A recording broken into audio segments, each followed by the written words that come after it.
Hello दोस्तों, मैं प्रशांत शर्मा आप सभी का स्वागत करता हूं आपके YouTube channel PK maths academy पर। कैसे हैं आप सभी लोग? उम्मीद करता हूं सब अच्छे होंगे, स्वस्थ होंगे, लाजवाब होंगे। आज हम लेकर आए हैं फिर से आपके लिए रेलवे ग्रुप डी एग्जाम का एक बेहतरीन सब प्रैक्टिस सेट। आज का प्रैक्टिस सेट बहुत ही लाजवाब और बेहतरीन रहने वाला है। तो जो बच्चा नया आया है उन बच्चों से विनती है हाथ जोड़कर कि भाई चैनल को सब्सक्राइब कर ले और बेल घंटी को प्रेस कर ले, जिससे कि आप सभी को हमारी वीडियो की इन्फॉर्मेशन समय से मिलती रहे। ठीक है भाई, तो करते हैं भाई आज के प्रैक्टिस सेट का पहला सवाल। ये रहा पहला सवाल भाई आपके सामने। आज के प्रैक्टिस सेट का सवाल में कहा गया है भाई, निम्न में से कौन सा भिन्न सबसे छोटा है। हमें ज्ञात करना है इसमें कौन सा भिन्न सबसे छोटा है। ये चार भिन्न दी हुई है आपको, हमें ज्ञात करनी है सबसे छोटी भिन्न क्या होगी। तो छोटे भिन्न करने प्राप्त करने के लिए हम क्या करेंगे, जब भी आपको इस तरह कोई सवाल दे दे तो आपको क्या करना है, जो अंश है उसके ऊपर लगा देगा हम एक जीरो। एक जीरो यहाँ लगा दो, एक जीरो यहाँ लगा दो, एक जीरो यहाँ लगा दो, एक जीरो यहाँ लगा दो। आप देंगे 15 से भाग 80 को, 15 पंजे 75। जैसे भाग देंगे तो 5 पॉइंट कुछ समथिंग आएगा। 33 देंगे इसे भाग, 33 चौका जाएगा 4 पॉइंट कुछ आएगा समथिंग। आप देंगे इसे भाग, 13 पंजे 65 या भी जाएगा 5 पॉइंट कुछ समथिंग आएगा। आप देगा मुझे 10 को 13 से भाग, 13 अट्ठे 104 यानी कि 8 पॉइंट कुछ समथिंग आएगा। तो हमें निकालनी है क्या, सबसे छोटी भिन्न। अब इनमें सबसे छोटा क्या है आपका, 4 पॉइंट कुछ समथिंग है। ये दूसरे नंबर वाली भिन्न है। तो 14/13, तो 14/13 होगा भाई सबसे छोटा भिन्न।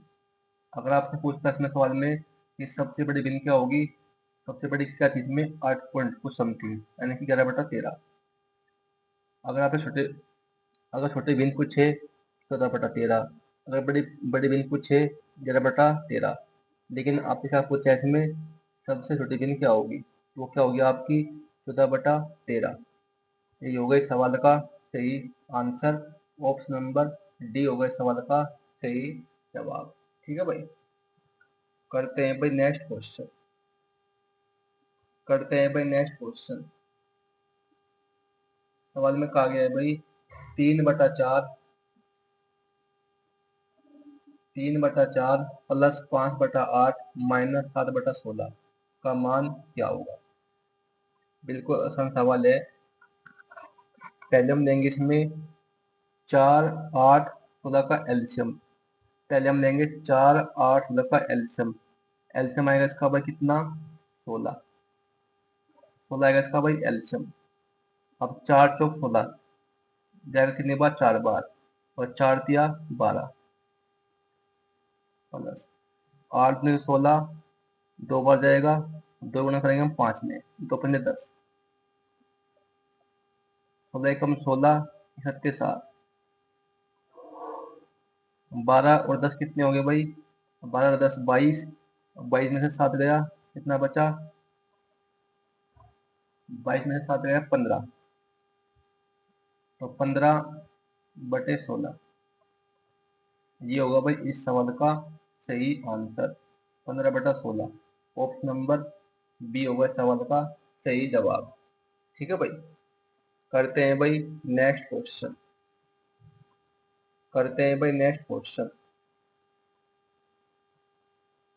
सवाल में कहा गया है दो संख्याओं का एचसीएफ 7 है और एलसीएम 280 है, उनका गुणनफल क्या होगा। तो जब भी हमें दो संख्याओं का महत्तम समावर्तक दिया हो और लघुत्तम समावर्तक दिया हो और आपसे क्या पूछ लिया, दोनों संख्याओं का गुणनफल, तो इसका एक फॉर्मूला होता है आपका, वो होता है फॉर्मूला क्या भाई, ए गुणा बी। ए और बी की आपकी दो संख्याएं, दोनों संख्याओं का गुणनफल बराबर इसके होता है भाई एचसीएफ और एलसीएम के गुणनफल के बराबर। ये फॉर्मूला हमने आपको बार बार बताया हुआ है। हमें निकालना है क्या, दो संख्याओं का गुणनफल, यानी कि इसके लिए हमें ज्ञात करनी है। इसी मान लिया हमने एक्स है भाई, x बराबर हमें एच सब दिया है 7, एलसीएम दिया है हमें कितना 280, गुणा कर दो भाई 700 7 56,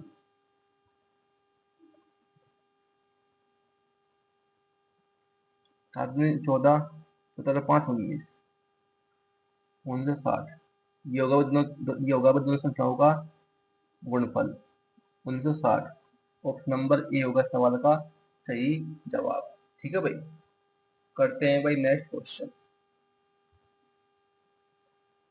और जो भी हम आपको कर रही है इससे बार आपके रेलवे एग्जाम में एक भी सवाल नहीं आएगा, सभी सवाल इनसे पढ़ने वाले हैं, हम आपको बार बार बताते आ रहे हैं। और वीडियो अच्छी लग रही हो वीडियो को शेयर कर दीजिएगा भाई, जितना भी आपसे हो सके वीडियो को लाइक कर दीजिएगा और एक प्यारा कमेंट भी कर दीजिएगा कि आज की वीडियो आपको कैसी लग रही है। करते हैं भाई नेक्स्ट क्वेश्चन। सवाल में कहा गया है भाई दो संख्याओं का एचसीएफ 5 है और एलसीएम 190 है, उनका गुणनफल क्या होगा। जब भी हमको सेम सवाल है तो जब भी हमें दो संख्याओं का एचसीएफ दे दे और एलसीएम दे दे, आपसे क्या पूछ ले कि दो संख्याओं का गुणनफल क्या होगा, तो हम क्या करते हैं जो भी हमें एचसीएफ दिया होता है और जो भी हमें दिया हो एलसीएम, इन्हीं गुणा कर देते हैं, तो आपके क्या आ जाएगी दोनों संख्याओं का गुणनफल। गुणा कर दो भाई एचसीएफ और एलसीएम की, 19 पंजे 95, ये जो है भाई 250 होगा भाई इस सवाल का सही आंसर। ऑप्शन नंबर डी होगा सवाल का सही जवाब। ठीक है भाई, करते हैं भाई नेक्स्ट क्वेश्चन। करते हैं भाई नेक्स्ट क्वेश्चन।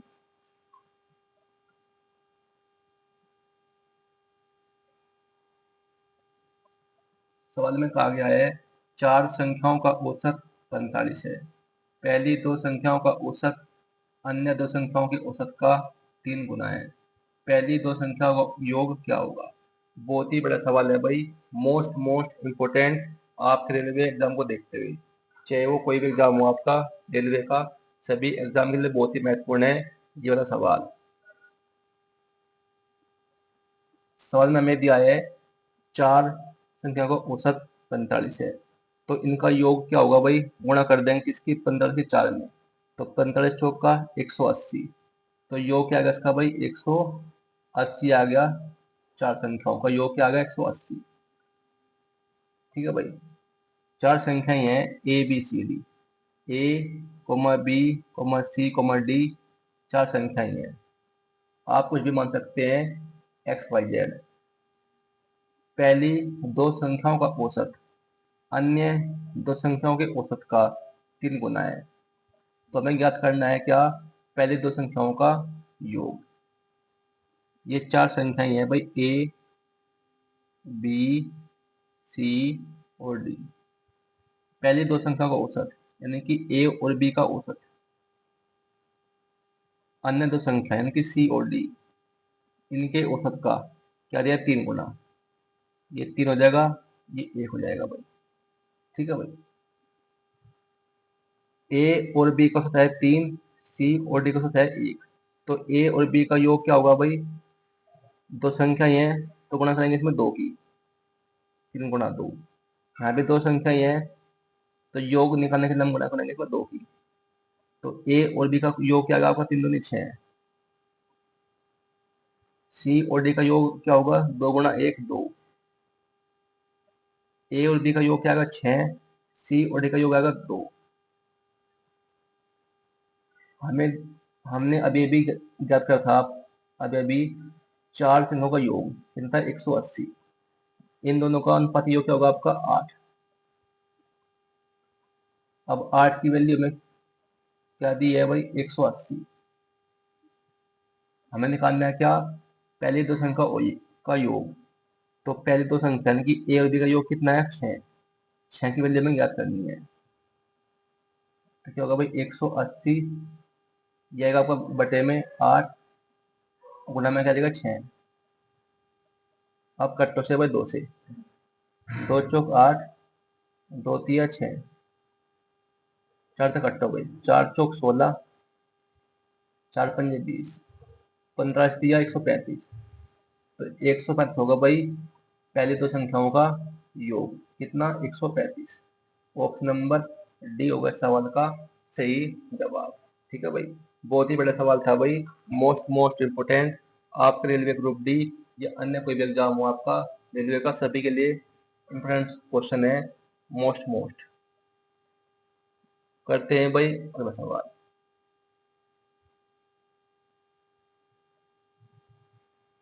सवाल में कहा गया है भाई चार संख्याओं का औसत 80 है, तो इनका योग क्या होगा भाई? चार संख्याओं का योग क्या होगा? गुणा कर देंगे 80 की 4 में, तो 80 चौका 320, तो योग कितना आएगा इसका भाई? 320। कितनी? चार संख्याओं का। पहली दो संख्याओं का औसत अन्य दो संख्याओं के औसत का 3 गुना है, तो पहली दो संख्याओं का योग क्या होगा? बिल्कुल सेम सवाल है, तो अपने पहले याद कर लिया क्या? चार संख्याओं का योग कितना आएगा? 320। चार संख्याएं हैं भाई ए बी सी डी, ये चार संख्याएं हैं। पहली दो संख्या का औसत यानी कि ए और बी का औसत, अन्य दो संख्या का औसत यानी कि सी और डी के औसत का क्या है? 3 गुना। अगर ये 3 गुना है, तीन ये 3 है, ये 1 है, ये 3 है, ये 1 है, तो ए और बी का योग क्या होगा आपका? दो संख्याएं दी है, ए और बी का औसत है 3, तो योग कैसे ज्ञात करेंगे? संख्या है 2, जितनी संख्याएं होती है उतनी गुणा करते हैं किसमें? औसत में। दो संख्याएं हैं तो गुणा करेंगे इसमें 2 की, ये भी दो संख्या है, गुणा करेंगे 2 की, तो ए और बी का योग क्या आएगा? 3 दूनी 6, 2 एकम 2, ये क्या आएगा आपका? सी और डी का योग। और हमने अभी भी क्या करा था? चार संख्याओं का योग कितना? 320, तो इनका योग क्या होगा? 8, 6 2 8, लेकिन इसका योग 8 नहीं है, क्या दिया है? 320। कितना गुना? 40 गुना। क्या पूछा है? पहली दो संख्याओं का योग कितना है? 6, तो ये भी 6 ना होकर ये भी क्या हो जाएगा इसका भाई? 40 गुना, तो 40 गुना 6 240, 240 होगा इस सवाल का सही आंसर। ऑप्शन नंबर बी होगा इस सवाल का सही जवाब। ठीक है भाई, दोनों ही सवाल बहुत ही इंपॉर्टेंट थे आपके रेलवे एग्जाम को देखते हुए। ठीक है भाई, करते हैं भाई नेक्स्ट क्वेश्चन।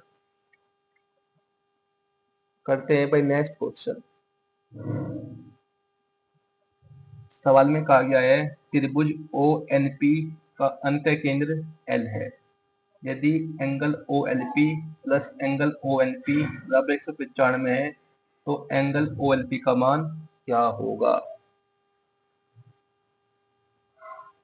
ये सवाल आपका रेलवे एनटीपीसी में पूछा गया सवाल था, और ये सवाल आपके लिए रेलवे ग्रुप डी के लिए भी बहुत ही इंपॉर्टेंट है।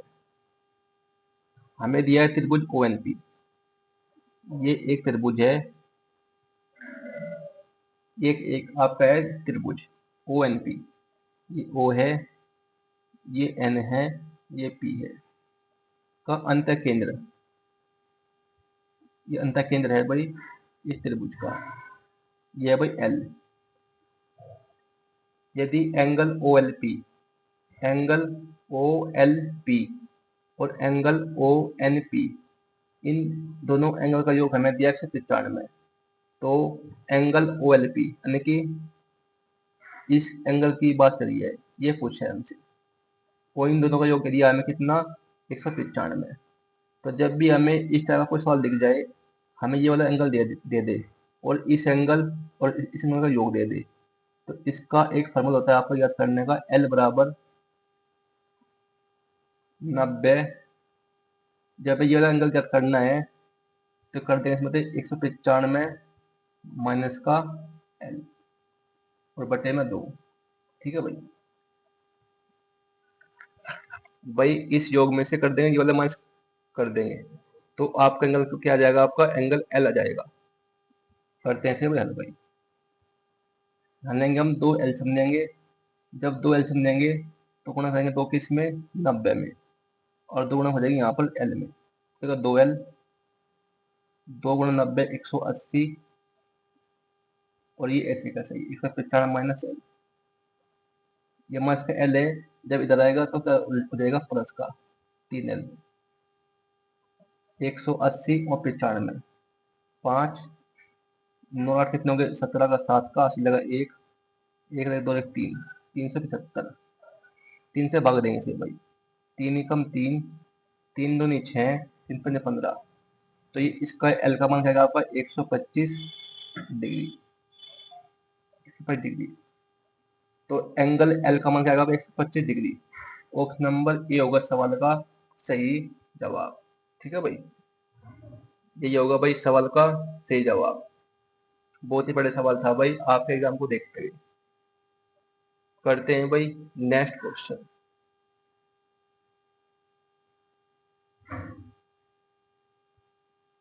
सवाल में कहा गया है भाई यदि sec beta plus tan beta बराबर 2 है तो cot बीटा का मान क्या होगा।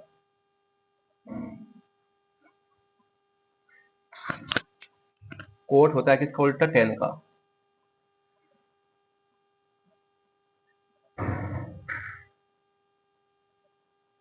sec beta plus tan beta बराबर 2 है, जब भी हमें sec a plus sec b की वैल्यू दी हो और हम यहाँ से याद करेंगे हमेशा sec beta minus tan beta का मान। जब भी हमें sec a plus sec b की कोई भी वैल्यू दी हो और हमें निकालने में sec a minus sec b की वैल्यू दी हो तो हमेशा ये होता है इसका उल्टा, यानी कि ये इसकी वैल्यू क्या आ गया आपकी 1/2। ये बात आपको ध्यान रखनी है। ठीक है भाई, जब भी हमें sec a plus tan b का मान दिया हो कुछ भी और हमें sec a minus tan b का मान ज्ञात करना हो तो sec a minus tan b का मान क्या होता है, इसका उल्टा होता है हमेशा। हमें क्या हमें निकालना है cot बीटा का मान। कोट बीटा होता है वो tan का उल्टा, कोट क्या होता है वो tan का उल्टा। ठीक है भाई, तो हम यहाँ से हम क्या करेंगे क्या tan बीटा का मान, इसे कर देंगे माइनस से जोड़ देंगे, इसे कर देंगे माइनस, ये प्लस का होगा, ये प्लस का साइड बीटा है, ये माइनस साइड बीटा है, इससे ये कट गया तो इसका tan बीटा, इसका tan बीटा क्या होगा टो 2 tan बीटा, 2 माइनस 1/2। जब आप 2 में से 1/2 करेंगे माइनस तो आपका जाएगा 3/2, 3/2। तो tan बीटा की वैल्यू क्या आ गया आपकी यहाँ से वही tan बीटा, 2 चल जाएगा यहाँ पर नीचे गुणा में, तो tan बीटा की वैल्यू क्या आ गया आपकी 3/4। आपसे क्या पूछा है कोट बीटा का मान, कोट बीटा किसका उल्टा tan का उल्टा, तो इसे कर देंगे हम उल्टा, इसे कर देंगे हम क्या उल्टा कर देंगे तो आपकी वैल्यू क्या आ गई कोट बीटा की वैल्यू, तो 4/3 होगी इसकी वही आंसर कोट बीटा का मान। भाई tan बीटा की वैल्यू क्या है आपकी 3/4, हमें क्या करना है क्या कोट बीटा का मान, कोट होता है क्या इसका tan का उल्टा, तो कर देंगे इसका उल्टा कर देंगे, इसका उल्टा क्या होगा 4/3, यही होगी आपकी कोट बीटा की वैल्यू कितनी 4/3। ये हमें ज्ञात करना था। ऑप्शन नंबर ए होगा इस सवाल का सही जवाब। बड़े सवाल था भाई, बहुत ही रेलवे एग्जाम को देखते हुए आपके ग्रुप डी एग्जाम को। ठीक है भाई, या कोई भी एग्जाम हो आपका रेलवे का। एसएससी वाले भी इस वीडियो को देख सकते हैं, जो भी भाई तैयारी कर रहे हैं एसएससी एग्जाम की। ठीक है भाई, करते हैं भाई अगला सवाल। सवाल में कहा गया है भाई 40 छड़ियों की औसत ऊंचाई 156 सेंटीमीटर है, 162 सेंटीमीटर औसत ऊंचाई की कुछ छड़ियों को निकाल दिया जाता है। यदि छड़ियों की नई औसत ऊंचाई 150 सेंटीमीटर है तो कितनी छड़ियां शेष बची है। बहुत ही बड़ा सवाल है ये सवाल, आज के प्रैक्टिस सेट का सबसे बेहतरीन सवालों में से एक सवाल आपके सामने, और ये सवाल बहुत ही इंपॉर्टेंट है आपके रेलवे एग्जाम को देखते हुए। इस सवाल को हम करेंगे मिश्रण के नियम से।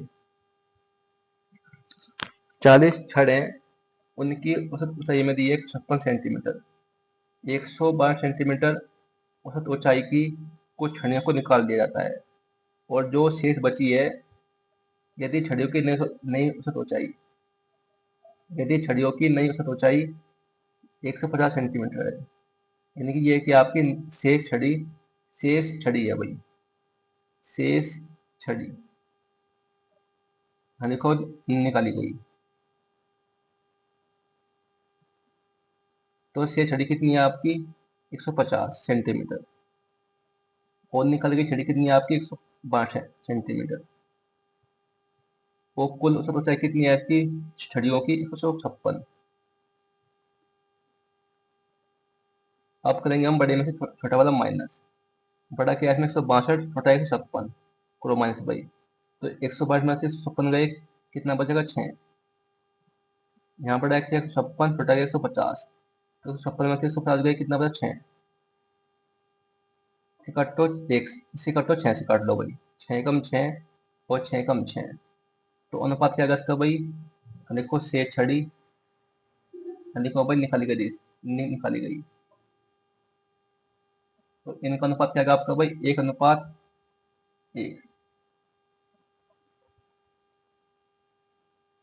कुल छड़ी में क्या दी है सवाल में 40 छड़ी, इनका निकालेंगे अनुपातिक योग, 1 और 1 2, 2 की वैल्यू में क्या दी है 40, कितना गुना 20 गुना, आपसे क्या पूछा है कि कितनी छड़ियां शेष बची है, शेष छड़ी कितनी है 1, तो ये भी 1 की वैल्यू क्या जाएगी, ये भी क्या जाएगी इसकी 20 गुना, तो 20 गुना 1 20, 20 होगा इस सवाल का सही आंसर, यानी कि 20 छड़ियां शेष बची होगी, ठीक है भाई, तो 20 ही होगा इस सवाल का सही आंसर, ऑप्शन नंबर बी होगा इस सवाल का सही जवाब।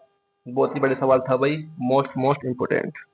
करते हैं भाई इसी टाइप का एक और सवाल, करते हैं भाई इसी टाइप का एक और सवाल।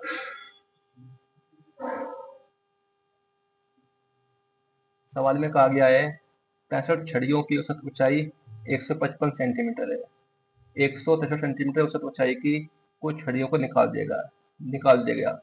अब जो शेष बची है उन छड़ियों की नई औसत ऊंचाई कितनी है 150 सेंटीमीटर, तो आपसे क्या पूछा है, तो कितनी छड़ियां शेष बची है, बिल्कुल सेम सवाल है, इसे भी ऐसे करेंगे भाई, यहाँ लिखो भाई शेष छड़ी, यहाँ लिखो भाई निकाली गई छड़ी,